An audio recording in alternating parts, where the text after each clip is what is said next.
بسم اللہ الرحمن الرحیم۔ السلام علیکم ورحمۃ اللہ وبرکاتہ۔ نفس کی اس ویب سیریز کے چوتھے لیکچر میں آپ سب کا استقبال کرتا ہوں۔ عموماً یہ دیکھا جاتا ہے کہ جو یونانی طب کے طلباء ہیں یا طالبات ہیں ان میں نفس کی معلومات بہت کم پائی جاتی ہیں، اور جو معلومات ان کو ہوتی ہیں وہ امپریکٹیکل ہوتی ہیں، جن کا عملی دنیا میں نفاذ کرنا، اس کو اپلائی کرنا ان کے لیے ممکن نہیں ہوتا ہے۔ لہٰذا اس امپریکٹیکل نالج کی وجہ سے ان کو ایک قسم کا نفس میں ڈس انٹرسٹ یا لاپرواہی بھی آ جاتی ہے۔ اور آپ یہ عموماً دیکھتے ہوں گے کہ اکثر لوگ جب اپنے مریض کی نبض چیک کرتے ہیں تو وہ 10 یا 15 سیکنڈ یا زیادہ سے زیادہ 30 سیکنڈز تک ہی چیک کرتے ہیں۔ تو اس سے اتنے کم وقت میں ایک امپریکٹیکل نالج والے کے لیے بہت مشکل ہوگا کہ وہ نفس کے گہری معلومات کو سمجھ سکے۔ اب آپ ذرا یہ غور کریے کہ دنیا بھر میں جن لوگوں کو کسی بھی فیلڈ میں مہارت حاصل ہے وہ کس طرح حاصل ہوتی ہے۔ جیسے آپ فٹ بال کی مثال لے لیں تو برازیل کے جو پلیئرز ہوتے ہیں وہ بہت اچھے ہوتے ہیں۔ تو اس کی وجہ یہ ہوتی ہے کہ برازیل میں پیدا ہونے والا ہر بچہ جب وہ پلیئر بنتا ہے، یعنی 3-4 سال یا 5 سال کی عمر سے جب وہ کھیلنا شروع کرتا ہے، وہاں سے لے کر 15 سال یا 18 سال تک وہ کم از کم اتنی بار فٹ بال کو ٹچ کر لیا ہوتا ہے کہ اس کو آپ اگر گنیں تو لاکھوں میں وہ تعداد جا سکتی ہے، یعنی لاکھوں بار وہ ایم کرتے رہے گا، شوٹ کرتے رہے گا، ڈربل کرتے رہے گا، الگ الگ طریقے سے وہ اپنے جو آئیڈیلز ہوں گے ان کو دیکھے گا اور اس کو ریپیٹ کرتے رہے گا۔ جبکہ ہمارے پاس جو لوگ نفس سیکھنا چاہتے ہیں ان میں اتنی زیادہ شدت نہیں پائی جاتی ہے۔ تو کسی بھی چیز کے حاصل کرنے میں جیسے آپ سمجھ سکتے ہیں کہ بہت زیادہ شدت اور صحیح معلومات ہونا چاہیے۔ شدت کی پریکٹس، بہت زیادہ پریکٹس، کئی بار پریکٹس کرنا، اور پھر صحیح معلومات کو اپلائی کرتے جانا ضروری ہوتا ہے۔ تو پچھلے چند ویڈیوز میں ہم نے مفرد اقسام کے بارے میں معلومات دیکھی تھی اور ان کا پریکٹیکل اپلیکیشنز کیا ہوتا ہے، ان سے کیا معنی نکلتے ہیں یونانی کانسیپٹس کے نظریے سے، اس بارے میں بھی گفتگو رہی تھی۔ تو ابھی مفرد اقسام کے تھوڑے اور اقسام باقی ہیں، لیکن میں نے یہ سوچا کہ جو اطباء، قدیم اطباء کے جو قصے ہم سنتے ہیں کہ حکیم صاحب نے نفس پہ ہاتھ رکھ کے فلاں واقعہ بیان کر دیا، فلاں حالت بیان کر دی، جو ہمارے نزدیک، ہمارے عقلوں میں ہمیں سمجھ میں نہیں آتے ہیں، تو ایسے کتابوں میں پائے جانے والے واقعات کو ہم بریک کرنا شروع کریں۔ جو ہمیں نفس کی معلومات حاصل ہیں اس کو ہم بریک کریں گے، ان واقعات کو، ان معلومات جو ہمارے پاس معلومات ہیں وہ معلومات کو ان واقعات میں اپلائی کر کے اس کو سمجھنے کی کوشش کریں گے، اور یہ کیسے پاسبل ہوا وہ سمجھنے کی کوشش کریں گے۔ تو آپ کو یاد ہوگا کہ میں نے لیکچر نمبر 2 میں ایک واقعہ بیان کیا تھا حکیم نابینا کا، کہ وہ مہاراجا کے پاس، حیدرآباد کے مہاراجا کے پاس گئے تھے، اور تھے تو وہ نابینا، تو ان کی اہلیہ کی نبض دیکھنے، ان کی کیفیت دیکھنے گئے تھے، لیکن مہاراجا نے اہلیہ کے بجائے اپنا ہاتھ پیش کر دیا، اور حکیم صاحب نے ہاتھ دیکھ کر بتلایا کہ یہ اہلیہ کی، مہاراجا کی اہلیہ کی نبض نہیں ہے، ان کی وائف کی نبض نہیں ہے، بلکہ مہاراجا کی نبض ہے۔ تو اب یہاں پر 2-3 باتیں ہیں پہلے سمجھنے کی، وہ یہ کہ حکیم نابینا نے جو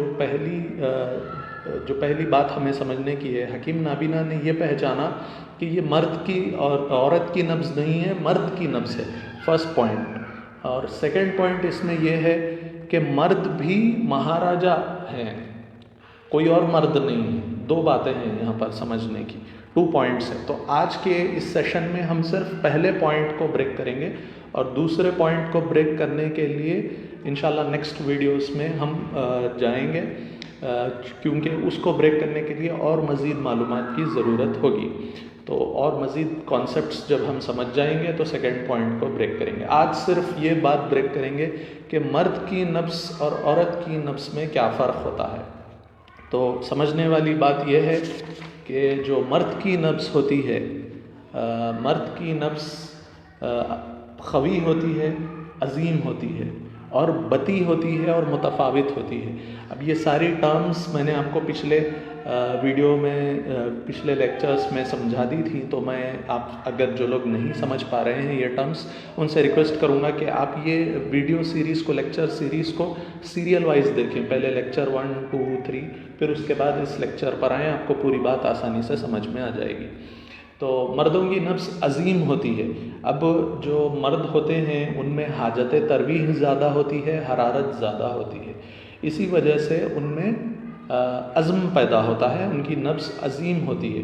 تو ان کی جو حاجت شدید ہے اس کی ریکوائرمنٹ عزم سے پوری ہو جاتی ہے، اور پھر نفس کو سرعت پیدا کرنے کی ضرورت نہیں پڑتی ہے کیونکہ عزم سے ریکوائرمنٹ ان کی پوری ہو گئی ہے. لہٰذا نفس میں خوی تو رہتی ہے اور عظیم رہتی ہے اور بطی رہتی ہے اور متفاوت رہتی ہے.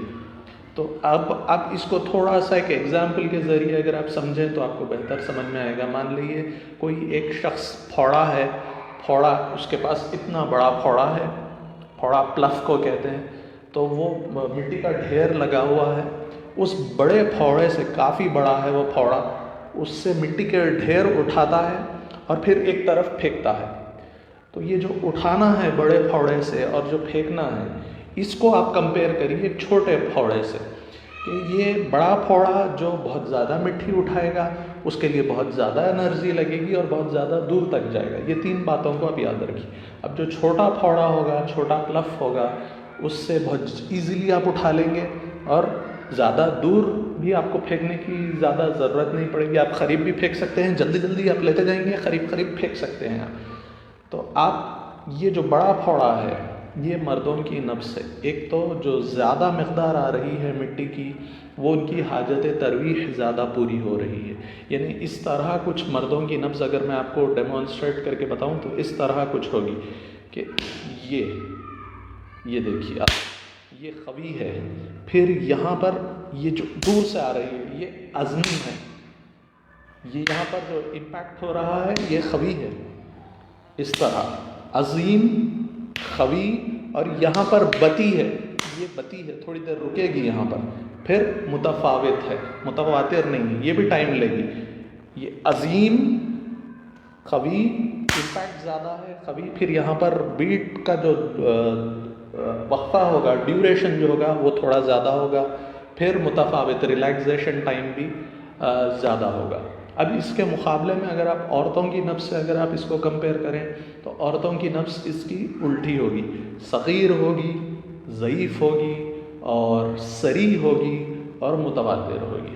اب آپ دیکھیے، اتنی قوت نہیں ہوگی، لیکن آپ دیکھیے یہ عزم بھی نہیں ہو رہا ہے اور قوت بھی کم ہے. اور یہاں پر سرعت ہے، جلدی آ جا رہی ہے واپس.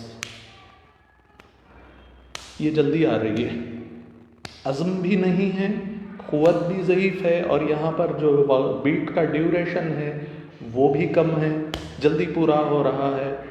اور پھر جو ریلیکسیشن ٹائم ہے، اس طرح ہوگی عورتوں کی نفس. اور جب مردوں کی اگر آپ دیکھیں، یہ عورتوں کی ایک بار پھر دیکھ لیجیے، یہ عورتوں کی نفس ہوگی. مردوں کی اگر آپ دیکھیں تو یہ ڈفرینس مردوں کی نفس کا. تو اب یہ تو تھی بات کہ آپ نفس کے ذریعے کیسے ڈفرینشیٹ کریں گے مردوں اور عورت کی نفس ہے یا مرد کی نفس ہے، یہ آپ نفس کے ذریعے کیسے معلوم کریں گے. دوسری ایک لاجیکل ایکسپلینیشن جو بنتا ہے، حکیم نابینا صاحب نے کس طرح پہچانا ہوگا، وہ آپ یہ سمجھ سکتے ہیں کہ آپ کسی مرد کا ہاتھ دیکھیں اور عورت کا ہاتھ دیکھیں. مرد کے ہاتھ میں سختی ہوگی اور کلائی بھی ممکن ہے کہ آپ کئی لوگ مردوں کی جب آپ رکھتے جائیں گے تو آپ کو اس کا جو سرفیس ہوگا ہاتھ کا وہ بھی آپ کو سمجھ میں آنے لگے گا. آپ ہاتھ رکھتے ہی ایک تو ہاتھ سخت ہوگا، اور جو نفس کا جو حصہ ہوگا وہاں پر آپ دیکھیں گے کہ کھردراپن ہوگا، ڈرائینس ہوگی. عورتوں کے ہاتھ میں ایک تو سافٹ ہوگا، اور یہ جو حصہ ہوگا ہارڈ نہیں ہوگا، کھردراپن بھی نہیں ہوگا، سافٹ ہوگا. اور وہاں پر آپ کو نفس کے حصے میں، ہاتھ کے حصے میں، نفس کی جگہ پر تھوڑا آپ کو پلپلاپن محسوس ہوگا، یعنی تھوڑی سی کیا بولنا چاہیے آپ کو، نرمی محسوس ہوگی. تو یہ بھی چیزیں آپ کو دلالت کرتی ہیں. اب یہ ساری باتیں جو نفس کے باتیں ہیں، یہ ساری باتیں آپ کو سمجھنے میں سمجھنا اس لیے بھی ضروری ہے کیونکہ اگر آپ یہ ڈفرینسز پہچاننے لگ جائیں گے، مرد کی نفس اور عورت کی نفس، تو آپ کو دیگر امراض میں بھی ڈفرینشیٹ کرنے میں آسانی ہوگی، پہلی بات. اور دوسری بات یہ کہ آپ حاملہ کی نبض بھی ڈفرینشیٹ کرنے لگ جائیں گے. ایک پریگننٹ ویمن کی اور ایک نان پریگننٹ ویمن کی نبض میں کیا ڈفرینسیشن ہوتا ہے وہ بھی آپ سمجھنے لگ جائیں گے. انشاءاللہ اس کے بارے میں بھی نیکسٹ ویڈیو میں ہم بریک کریں گے کہ کس طرح ایک پریگننٹ ویمن کی اور نان پریگننٹ ویمن کی، حاملہ اور غیر حاملہ عورت کی نبض کو کیسے پہچانا جائے. تو آج کے لیے بس اتنا ہی. انشاءاللہ نیکسٹ ویڈیو میں یہ سلسلہ جاری رہے گا. السلام علیکم ورحمۃ اللہ وبرکاتہ.